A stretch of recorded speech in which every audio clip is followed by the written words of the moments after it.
Друзі, всім привіт! Вітаю всіх пасічників України. Весна 26-го року принесла нам не тільки обльоти, тепло, а також і новий закон, який торкнувся бджільництва. З 2 березня закон 1206 запрацював вже наповну і вже торкнувся мене особисто, тому я вирішив зняти такий ролик, в якому тезисно розкладу цей закон на деякі складові, щоб вам його пояснити і пояснити, як він буде працювати в бджільництві, наскільки це мені відомо на сьогоднішній день.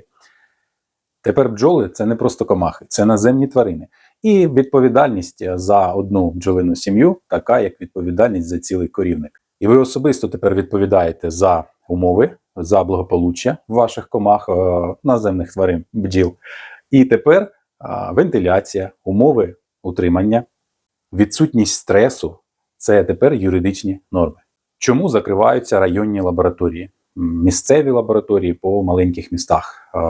На моєму прикладі це от закриття місцевої лабораторії, мешканців тут десь близько 12 тисяч, кажуть, десь так, і перенесення все до обласного центру міста Хмельницький. Згідно з новими нормами, необхідно, щоб це була сучасна лабораторія, не просто якась там місцева, а потужний хаб з сучасним обладнанням та відповідності сертифікатам, відповідності вимогам стандарту ISO. Утримувати таку лабораторію десь місцево немає можливості, економічної вигоди і так далі. Тому все переноситься до такої централізації. Як це впливає на пересічного пасічника і що змінюється для вас конкретно? Як це працює? Працює це за таким епізоотичним сценарієм, характером, тобто місцевості, місто або район виділяються декілька пасічників, обирається певна кількість, і я думаю, що ця кількість буде спускатись з області і визначати в залежності від населення та кількості сімей. І відзначається та кількість, яка потребує аналізу. До прикладу, в моєму місті, де я зараз знаходжусь, 15 пасічників здають аналізи підмор бджіл безпосередньо, я вже здав. Я попав в цю 15-ку найкращих.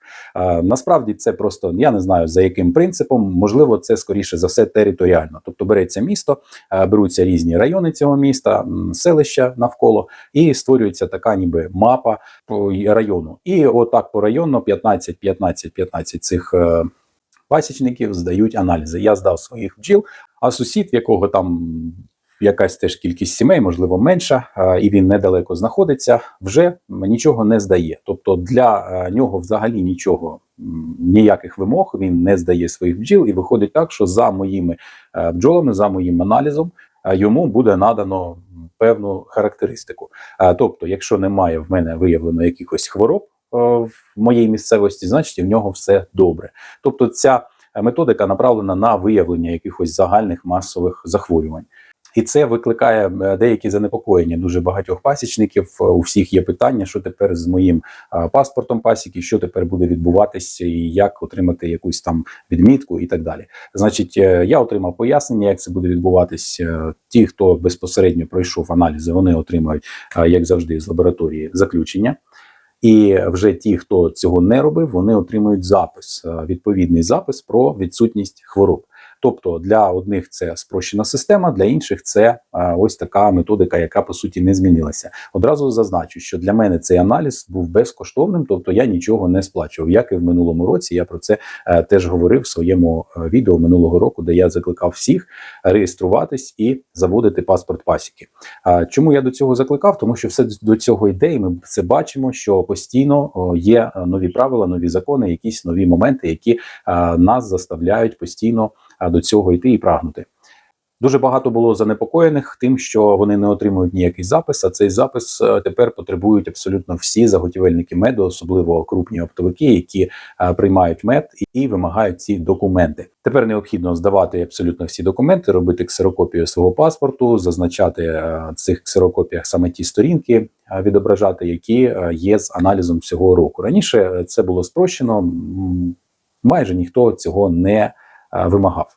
На сьогоднішній день цей аналіз особистий саме з вашої пасіки може знадобитись в декількох випадках. Якщо ви напряму експортуєте мед, або якщо ви безпосередньо стикнулися з таким заготівельником, який вимагає від вас ці документи. Тобто у вас крупна партія меду, і він хоче від вас, конкретно від вашої пасіки, тому що у вас крупна партія меду, отримати ці документи. Тут є один нюанс. Так робили пасічники в одному місці, всюди так робили. Тобто той, хто проходить цей аналіз, йому звозять свій мед, дрібні пасічники, потім просто гроші він їм віддає і все.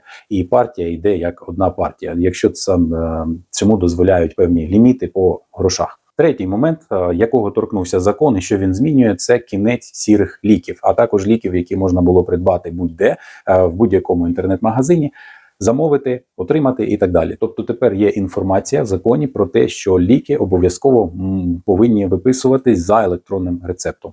Електронний рецепт на лікування сімей. Це стосується важкої хімії. Чи заборонять амітраз, чи заборонять флувалінат, як будуть продаватись пластинки від Вароа.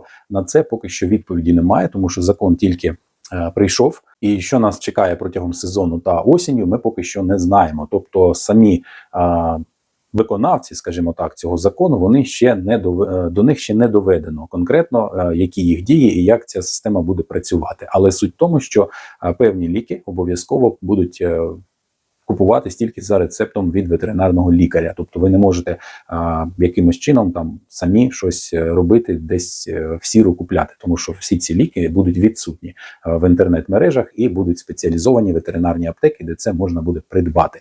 Чи плюс це, чи мінус, тут є і переваги, і недоліки. Я в кінці цього відео дам свою таку оцінку. Ну і четверта складова – це наявність паспорта пасіки з відповідними та правильними заповненнями. Я про це говорив ще минулого року, про це постійно нагадую в своїй телеграм-групі.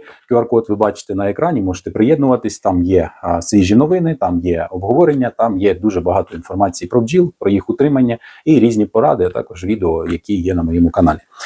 Щодо паспорта пасіки, що змінюється? Якщо раніше дуже багато пасічників просто відкривали його, записували на сторінці інформацію про те, що вони здали бджіл на аналіз, писали кількість сімей, ветлікар ставив їм печатку, і на тому їхній запис закінчився. Майже ніхто нічого не записував. Але я так не робив.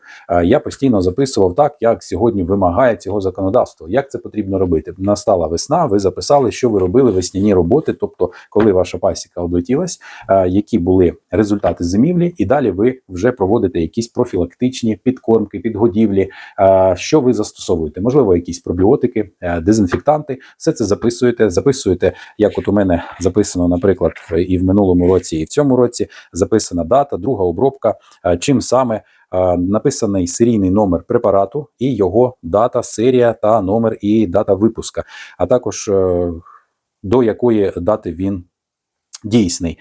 Друга обробка, заключна обробка, дати, коли це все відбувалося. Сама пляшка препарату та його інструкція також у мене зберігаються. Тепер за новими стандартами вся ця інформація обов'язково має бути у кожного пасічника, а також всі ці документи і рецепти, а також інструкції і пляшки повинні зберігатись мінімум 3 роки, протягом 3 років. Я би не хотів робити в цьому відео якихось емоційних забарвлень та якихось своїх суб'єктивних думок, але об'єктивно скажу вам про таке. Щодо самої реєстрації пасіки. Реєстрація обов'язково потрібна. Я завжди був сторонником того, що необхідно обов'язково реєструвати навіть 2 бджолині сім'ї, щоб пасічник там все це записував, знав, щоб ця бумажна робота обов'язково була для контролю, для того, щоб дійсно перевірити можна було, чи він там чимось обробляв, чи не обробляв. Побачити ці упаковки, ліки, чи лікує він взагалі чимось, чи ні. І обов'язково здавав аналізи. Тому що я стикався дуже багато з тим, що якийсь там хлопець бере 1-2 сім'ї, не доглядає за ними, мало того, що вони там відроїлися, вилетіли, потім вони наплодили кліща, якихось хвороб, бактеріозу, грибків, і потім починаються проблеми. І його трутні шастають до моїх сімей і так далі. Оце, щоб цього всього позбутись, в принципі, цей закон мав би так працювати, якби не наш менталітет. Да? Але дивіться, в чому тут є ще нюанс. Дуже багато хто може сказати, нічого кращого не роблять, але от що це за закони, бджола як корова і так далі. Справа в тому, що виглядає це так, нібито ну, якось не дуже. Да? Але справа в тому, що будь-який пасічник, особливо з великим об'ємом меду, здає цей мед, і цей мед відправляють куди? На експорт в Європу. І саме Європа диктує умови для того, щоб взяти якісний товар. Тому вони потребують певних аналізів, певних записів і стратегій. Для того, щоб ці аналізи, цей продукт, мед, був з відповідними аналізами та відповідною документацією, все це зроблено. Тому для того, щоб ви були впевнені в тому, що сезон пройде з відповідною ціною і після сезону вам заплатять нормальні гроші за ваш мед, необхідно робити ці аналізи в сертифікованій клініці. Тому вигадали ось саме таку систему. Чи добре це чи ні, неможливо сказати зараз однозначно. Я думаю, що тут, можливо, більше плюсів, ніж мінусів, але подивимось з часом. Щодо ліків, то це, думаю, плюс, тому що різні тепер підробки, фальсифікат якихось там і тих же самих смужок, які багато хто використовує, і різних інших препаратів, поменшає, можливо, якщо не буде там якогось підпільного розповсюдження. Отже, подивимось, друзі, до чого це призведе, але нюанси саме такі. Які подальші мої дії після того, як я, увійшовши до цих 15 пасічників місцевості, повинен щось робити? Я тепер чекаю на аналіз від ветеринарно-санітарної клініки, беру ці документи, чекаю, як мені сказали, 1 числа, 1, здається, травня, якщо не помиляюсь, і тоді здаю ще пробу розплоду. Також на аналіз, як я зрозумів, що там він буде майже безкоштовний.